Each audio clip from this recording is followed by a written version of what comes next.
Hi everyone, welcome back to my channel. I hope you are all doing well. Now you would have recently seen I started doing some neons with epoxy resin, and neon in Jesmonite has been the hardest thing to come across and honestly has taken me months to find some decent neon colours, and I've got them. Let's go.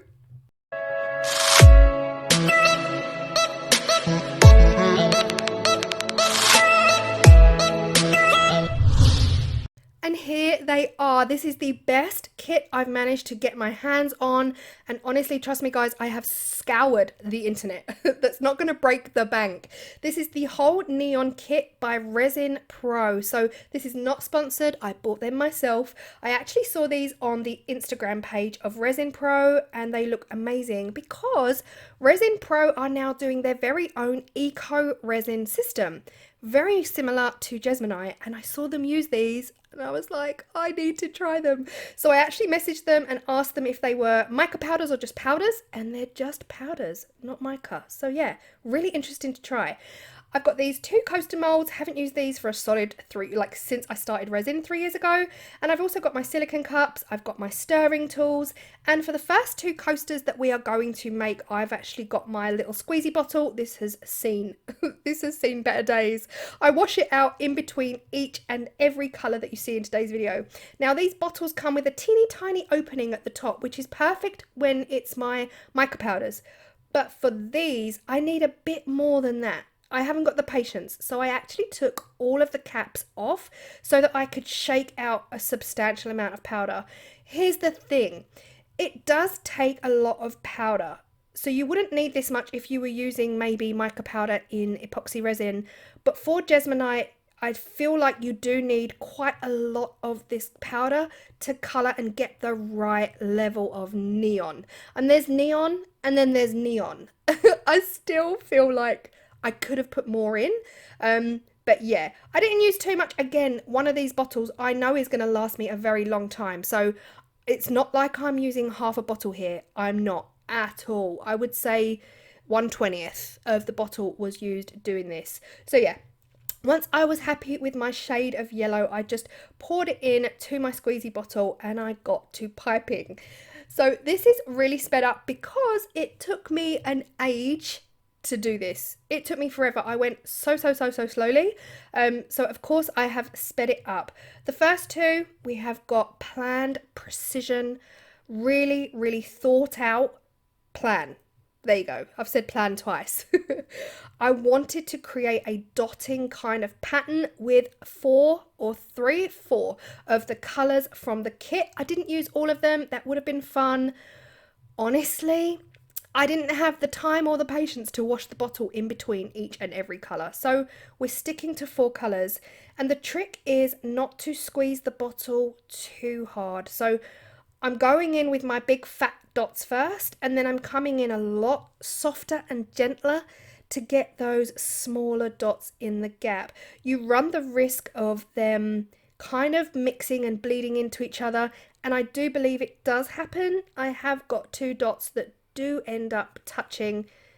It doesn't really take away from the piece. It just, you know, handmade with love, not perfection. So this third colour is the orange, and I love neon orange and pink together. I think they work so well. And finally, I decided to use the green. Now, there are so many other colours. Honestly, yeah, I do feel like I need to try them all out at some point, especially the blue and the purple. I wonder how bright they're going to be, but so far, I am loving these. Now, check out my black. Today was 30 degrees in the UK, and I am guessing that that had a major part to play in the fact that my Jesmonite was setting before I even had a chance to pour. I don't hang around when it comes to mixing and pouring my Jesmonite. I mix so fast and I pour immediately. So this is my Jesmonite 1 to 2.5 ratio. I've got 2% pigment because you're allowed up to 2% pigment. So I've added my black. To get that black, you really need to add the 2%. But look at this. It is like a thick, gloopy consistency. And that I am putting that down completely to the fact that it is overwhelmingly hot today. Okay, moving on to the next two.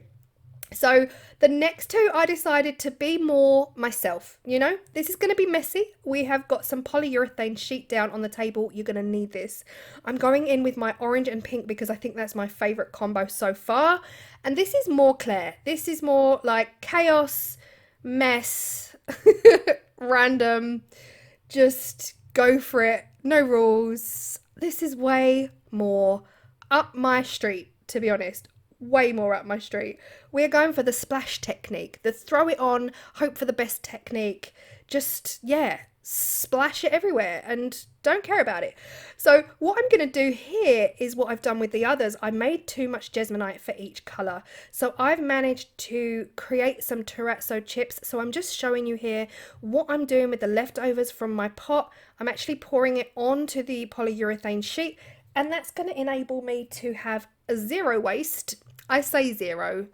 You do your best, you know, you do your best to scrape it out the cups. But here we are spreading out that kind of orangey coral colour. Next up is pink. And same rules apply. There's no rules.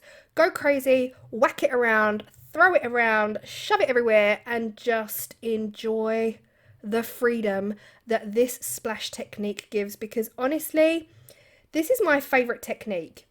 There's absolutely no stress when it comes to the splash technique. Those dots, guys, I cannot tell you how long it took me. Also, just to mention, I did allow all of those dots to dry completely before I poured the black on. That is something I did forget to mention 5 minutes ago. But here is the chaotic mess, the aftermath of what happens when you just let go and have a fun splashy time. And on the backs of these, I've decided to pour my white. Now, strangely, my white was runny. So bearing in mind it's 30 degrees today, I mixed my 1 to 2.5 ratio. I added my 2% pigment in the white, and it is runny. It is so runny that I came up after 30 minutes to demold and it was still wet. So interesting. I don't know if there's a difference in the pigments or how that worked today, but anyway, here we are. So this is 30 minutes after pouring the black background, and oh my gosh, I love it. Firstly, my eyes are drawn to all of those air pockets. Oh my gosh, did not do a good job on this one. 2 reasons: I didn't go in with a cocktail stick and run it around the edges to dismiss any air bubbles, but also it was so thick and it was setting on me that I had to get it poured in and just hope for the best. At this point, I was just hoping for the best. But I absolutely love them. I prefer the square coaster. Anything like hexagonal is a cute and everything, but the square makes my heart sing. I do prefer the square. So here is the white and neon splash. Way more fun. Just let go, do what you want. Love it. Much prefer this.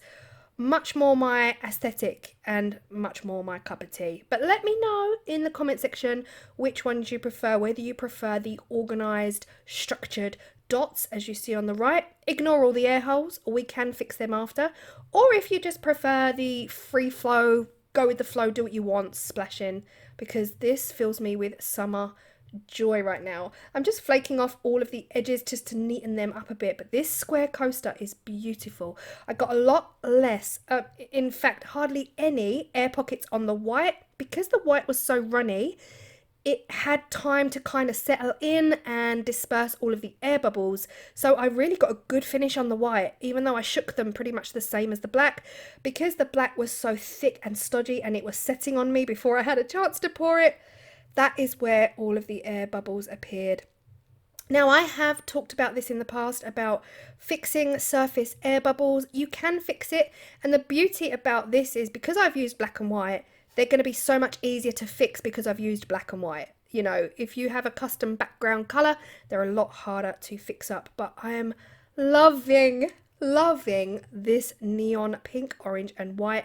And here is all the leftovers. So each time I had leftovers, I was spreading it out on a sheet of polyurethane and then creating some neon terrazzo. So if you would like to see a neon terrazzo video, then for sure leave that in the comment section as well. I've got a decent bag of it already, and yeah, I've really loved it. Those dots, oh my gosh, even though I love the method of the freeing feeling of the splash technique, the dots stand out to me, and oh my gosh, I absolutely love them. Did not do a good job on these edges at all. I've mentioned that a bazillion times in the video. I'm just letting you know before anyone wonders why I've got these giant air holes. But yeah, I've really enjoyed it. So happy I've finally found a decent neon. There are other neons available, other powders available. I found one on Amazon, but it was like £10 a colour. I can't justify that at all. This entire kit for, I think there's eight colours here, was so much more reasonable, under £20 for the entire kit, and they do go far. Even though you need a lot, it just feels like they're gonna last me a long while. So yeah, hope you've really loved this. I cannot wait to try more this week because I feel like it's gonna be a bit of a neon week, and I also want to explore that epoxy resin neon again, following on from my ice lollies, because that got me a little bit hooked. Definitely want to try that with something else as well. But yeah, I hope you've really enjoyed this. Again, like I said, not sponsored. I bought these myself, so you know, I can't really link them down below either because I can't find them on the Amazon storefront. So if you just go to Resin Pro's website, you'll find them there. And yeah, I hope you've enjoyed, and I will see you all in the next video, as long as you click the like, because I keep forgetting to say it. So yeah, hit that like button if you have liked what you've seen. Do not forget to subscribe if you're still here. That means you want to be. So yeah, I'll see you in the next one. Bye.